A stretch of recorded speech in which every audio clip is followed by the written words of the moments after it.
I'm Caroline Peterson. My father, David Nordstrom, was a man of many talents.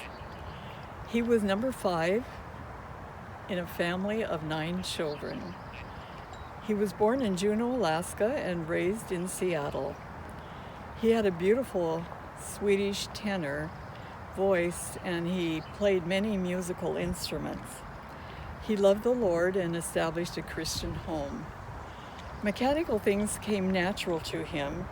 He built sawmills, and he did general auto repairing, beginning with the Model T Fords. He owned Dave's Garage and Service Station. Though he was strong and looked strong, his strength was weak. He built a log cabin, and 5 of his 6 children were born there. I'm number 2, and Suzanne Hollingsworth was the firstborn. He led many home Bible studies, and music was our enjoyment. Living in the country, he became a lay minister, and his family provided the musicals at the services. In his later years, he was known as the examiner and teacher of the sacred documents. Thank you.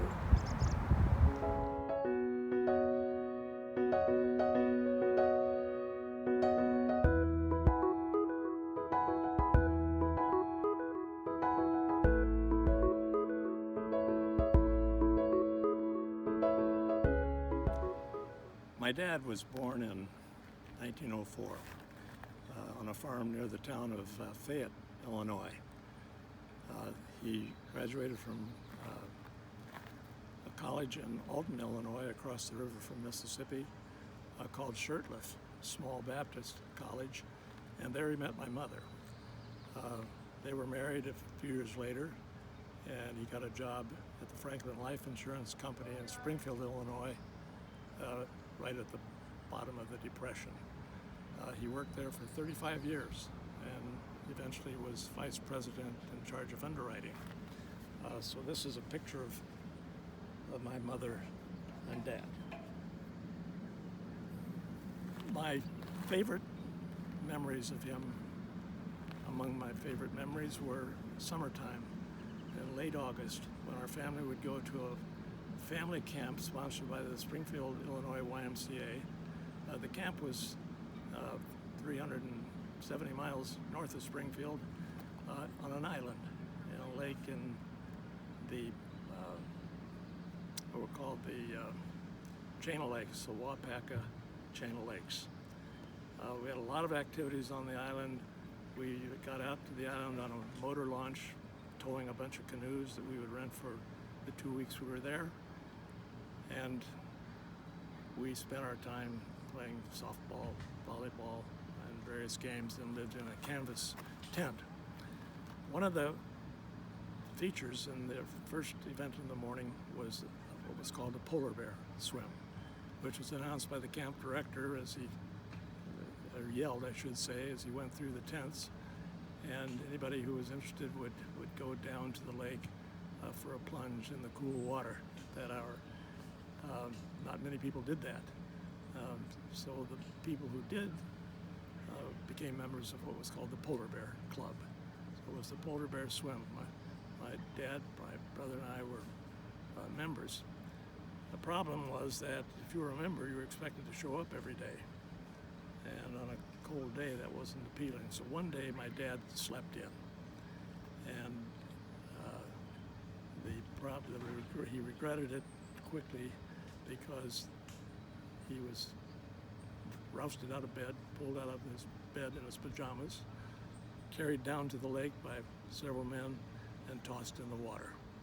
And this event is fixed in my memory with this photograph, a faded photograph of him standing in his wet pajamas on a diving board, ready to dive in for another swim.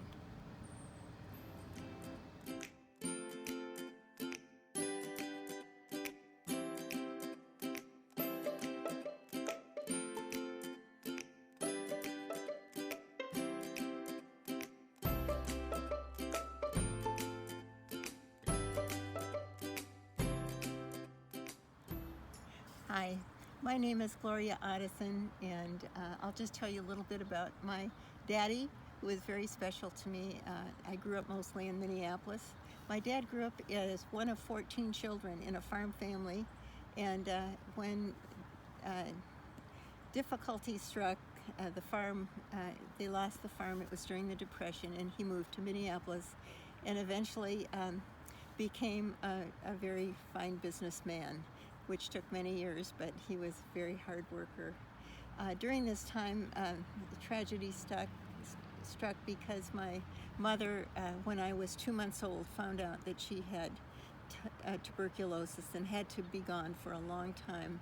So my dad and grandma partnered together, and I took on the job of being mother and father to my brother and me.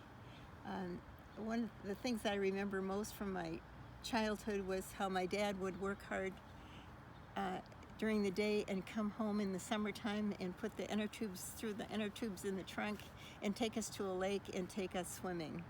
And it was very hot and humid there in Minneapolis. In the wintertime, my dad, after work, when it was already dark, would come home from work, and while my grandma was fixing dinner, he would go out and take us out on his little sled down the sidewalks that were covered with snow and just play in the snow with us for a little while. At bedtime, he often would, even though he just had a high school education, he realized books were very important, and we had the Book of Knowledge Encyclopedia, which had classic fairy tales and also had lots of stories about how things work, physics, forestry, all sorts of different things, which was an encouragement to my brother and me. During my high school years, my dad, having come from a poor farm family, taught me about finances, or on how I should take care of money, also how to relate to boys well. And I found it helpful in looking for the man I finally married myself, and we've been married almost 60 years now. And my dad, who was a just casual churchgoer in my teenage years, also found a personal faith in Jesus, which was a great strength to our family. Thanks.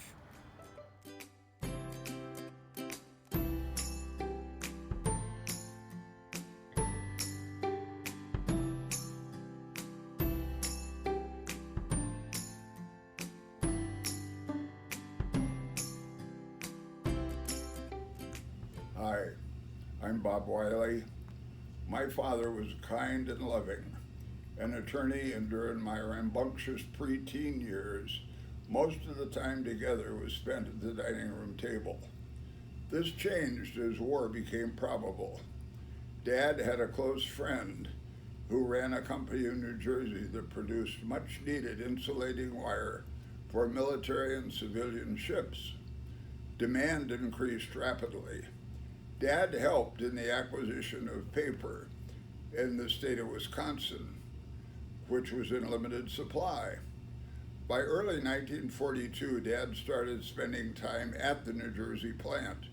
Soon he was in its management and spending 3 weeks a month there and 1 week at home in his law practice.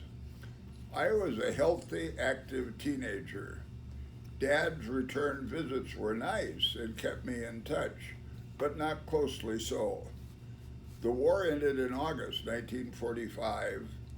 Life went on, and in December 1946, Dad told me he was going to Japan to be an assistant prosecuting attorney in the Japanese war trials. He would be gone for a year or two.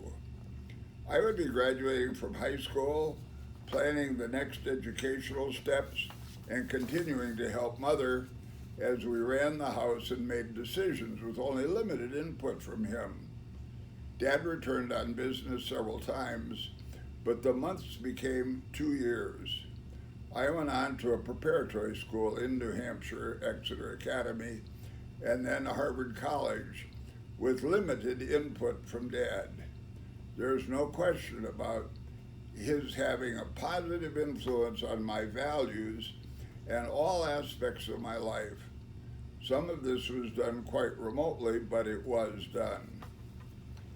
As I reflect on some thoughts I had since college, was my father's response to a major financial opportunity I had.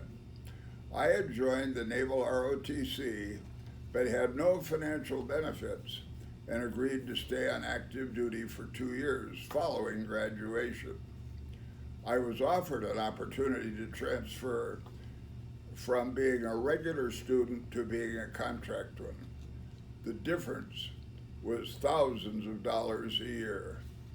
Dad shouldered most of my college expenses, but I had various jobs to generate spending money. Nevertheless, this represented a huge savings to Dad, who was surprisingly modestly paid at the trials. We discussed the matter by phone, with the principal difference being spending an extra year on active duty. I wanted Dad to tell me what he thought I should do. And he said, "Do what is best for you." That was a significant financial savings to him at the time, when he surely could use it. But he said to do what he thought best for me. I became a contract student and a company commander in the unit.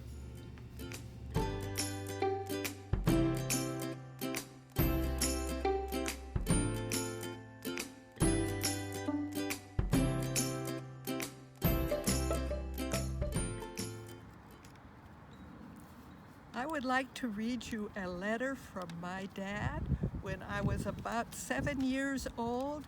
It is from Iwo Jima, dated January 15, 1946. My dear Pauline, hello, daughter dear. How is my namesake with the INE attached? I am so glad you had a nice Christmas and that you received many presents. Just too bad I wasn't there to see you open your packages. I could almost hear you across all the water, way over here, when you excitedly opened your packages. You must have gotten something very nice. Thank you for praying for Daddy to get well. He is better, but not as good as he could be, so you better pray some more. Well, Pauline, you will have to think up something for Daddy to do when he gets home. We will want to have a good time, won't we? If you were here on Iwo Jima, you could go riding with me in my Jeep. Where would we go? Oh, we would drive to the top of Mount Suribachi, which is about 1,000 feet above the rest of the island. It is in the southern end of the island, and it used to be a volcano. A little stream still comes out of the hole around its crater. Then we would take a ride around the whole island, and we would see the ships anchored on the west side of the island. The trees are now beginning to get green again. They were almost destroyed during the war. Birds have come to the island in the past month.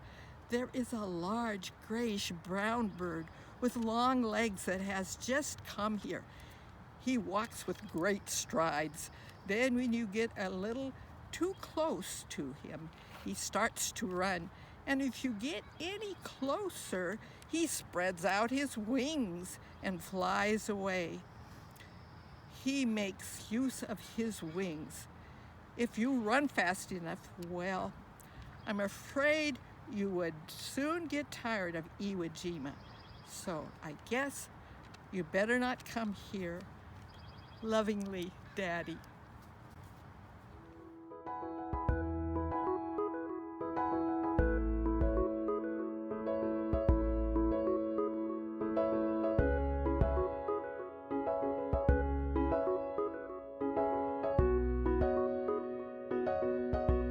I guess the main thing that I would say about my dad is that he loved us. I would start with, he loved the Lord. And then he just was so proud of his girls. There were three of us in the three daughters, and my dad just adored us, and you knew it.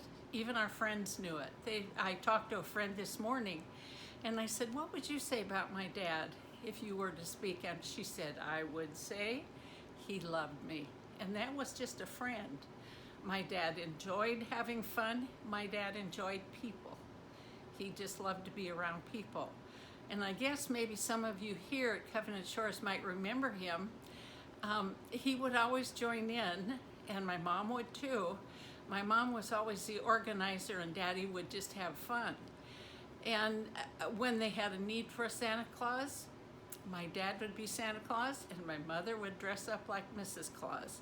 So they had a lot of fun, especially when they moved here. My dad always said, I wish we'd moved here several years earlier. So that's about my dad.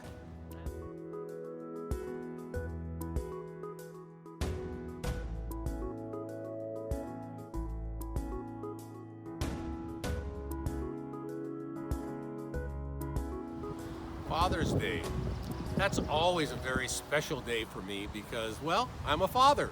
And it's that one day of the year where I don't have to share it with anybody and all good things come to me. But Father's Day for me is really about my dad, Al Howell. Now, my dad and mom continue to live healthy in Mill Creek, Washington, and I call my dad, I talk to him every day. It's one of the real joys of my life to be able to talk to him. And my wife Patty and I go up to Mill Creek from our house and see him at least once a week, my mom, and just stay in touch, share life together, because for most of my life, in fact all of my life, we have been sharing it together. Being the first son, there were certainly expectations for me of what he thought his son should be, and we've shared a whole lot of our lives together for about 10 years. Out of when I was done with graduate school, I had the opportunity to work with him. He owned an office furniture dealership in downtown Seattle, large business, and we worked together. So I knew him as a father and a son, and I knew him professionally, business to business. But you know, that father-son relationship is so special, and he used his business. This is one of the things I love, to leverage his faith in the Seattle community to help men and women in the business world understand what a relationship with Jesus meant. And one of the real manifests of that is about two times, one in 1976 and one a little bit later, he was chairman of the Billy Graham Crusade.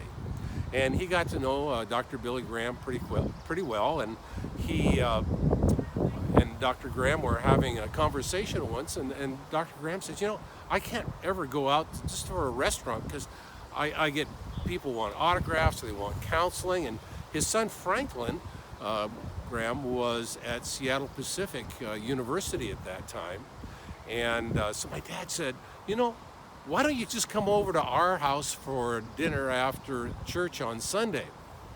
And so they arranged this, and my dad left, went back to his office, and made a phone call to my mom. You can imagine my mom, my dad said, hey, guess who's coming to dinner? Well, Dr. Billy Graham. And she went, what are we gonna do? So she called, and we all kind of panicked and put this together, and he did come, and we had a lovely dinner. But that's kind of my dad. When he decides to do something, he makes that happen, and it's one of those memories in our family life that we always look back to and laugh a lot about because of just my dad's natural invitation and not really thinking about how my mom would think about that. So it was a great day, but I will always treasure my relationship with my dad. Just my best friend, and confident, a counselor, and someone who has just been a real example in my life of what a Christian man is, what a great father he's been, as well as a great friend.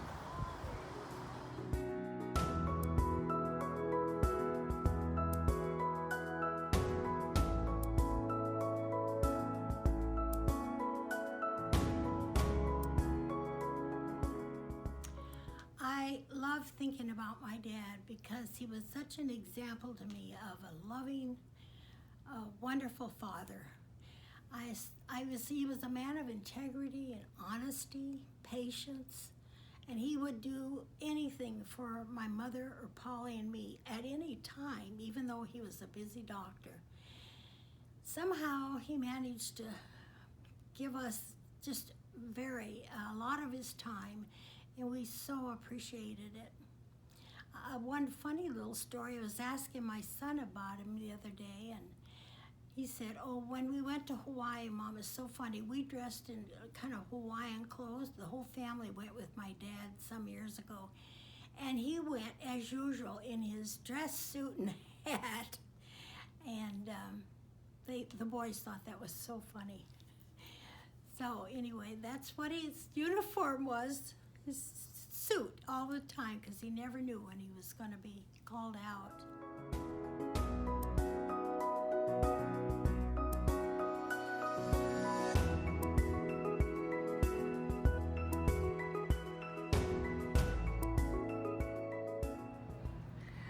This is Karen Cunningham, and my father was very quick-witted and very bright. He was a pastor. I never listened to his sermons, but he told very good jokes, and this is the first one that I have remembered all these years. Once upon a time, there was a whale and a little fish, a little herring. And you wouldn't think they would be good friends, but they were inseparable. They went everywhere together. And one day, the herring was all by himself, and the other fish asked him, "Where is your friend, the whale?" And the herring said, "How should I know? Am I my blubber's kipper?" The end.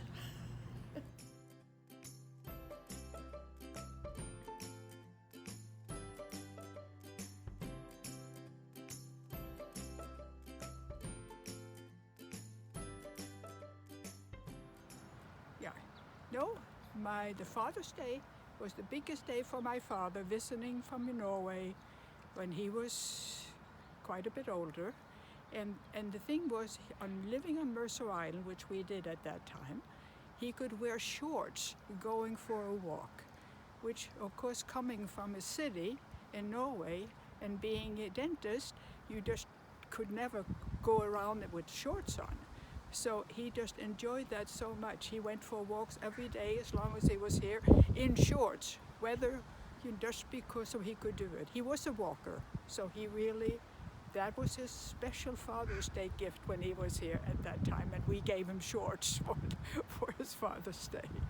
So that was my best day for my father.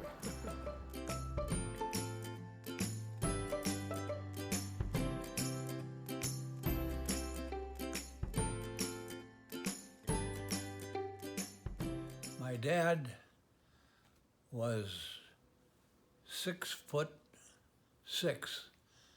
I was 6'4".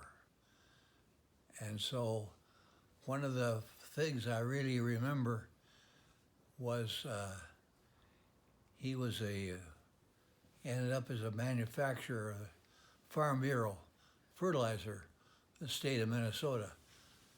And his hair was parted in the middle, and white hair. He was born with it, with white hair, and very impressive.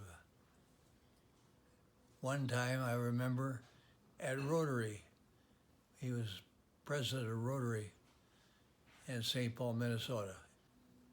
Somebody at a Rotary meeting said, "You're not quite as tall as the old man, are you?" And my dad paused a minute and smiled and patted me on the head.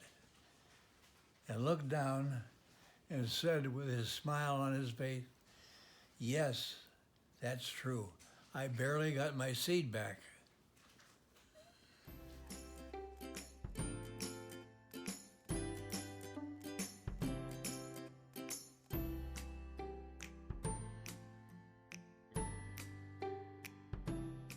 Whenever he would see one of his grandchildren, he would just call them over to him, turn, reach over, and pat him on the head. And so we called him Mr. Pat Pat. That was his name for us. Never hugged. He never hugged anybody. He just patted them on the head. So, isn't that a silly name? Mr. Pat Pat. Well, that's how they happen.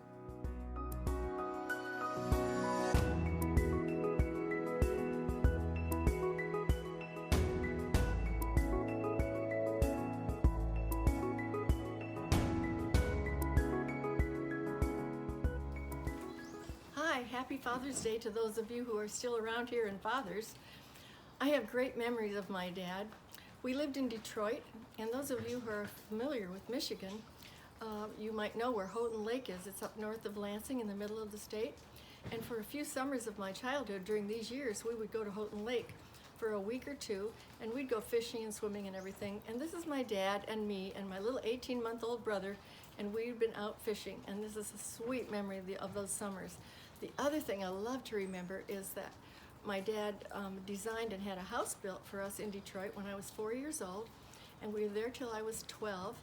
And we had a spare lot next to us, and every night in the winter time, Daddy would be out there with the hose after work, and it'd be dark, and I would look out of my bedroom window from upstairs and see him squirting water on our spare lot, making an ice rink for us. And the neighbor kids loved to come over and ice skate on my ice skating rink, my own ice skating rink. It was so wonderful. We just had a great time. And my dad would be out there with his racing skates with the long blades.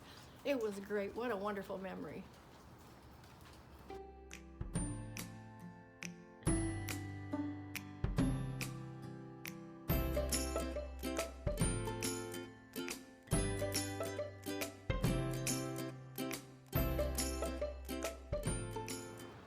This is just the perfect setting to talk about my dad.